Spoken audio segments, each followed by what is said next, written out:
All right, I'm going to go ahead and give you an example of what I'm talking about. I know that many people don't understand it. Let me give you an example of some of the content that I'm actually going to be including over there on Patroness and Wisdom. Look here. You should just even work in a minimum wage job. You should be able to save enough money in a year period of time to be able to buy a 1/4 acre of land. Now watch this.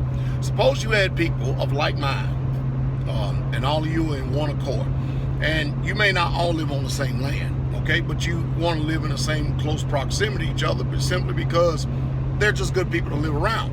It's better than living next to that pedophile next to you, or that person is part of an alternative lifestyle, and you don't want your children questioning who they are when they get older. So what you do is you create your own little communities when you have your own little homestead and your own homes. Now, you'll grow some. You won't be as strong as a community like a Straightway, but you will grow.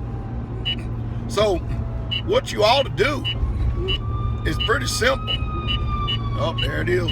You can tell them in the city. But what you ought to do is each one of you should pick a particular produce. Man, ambulance is coming and going both sides. You ought to get a particular produce. This is what you should do. Get a particular produce that you're going to grow. And some of you get particular livestock you're going to grow. You know, one of you commit to growing and raising 100 chickens that's going to lay eggs. It's going to provide enough eggs for all of you. The next one you do raise cattle. And the next one of you raise potatoes, sweet potatoes, or whatever. The rest of you grow green leafy vegetables. Do you know what you could do? Not only, watch this, not only whenever there's a disaster or the system is being crippled or something like that, you can become so much self-sufficient. And not only that, watch this, you can actually eat food Monsanto free. And you could actually probably live a quality life and a healthy life. But if you get enough people together to be able to do that, look at what you've just created for yourself.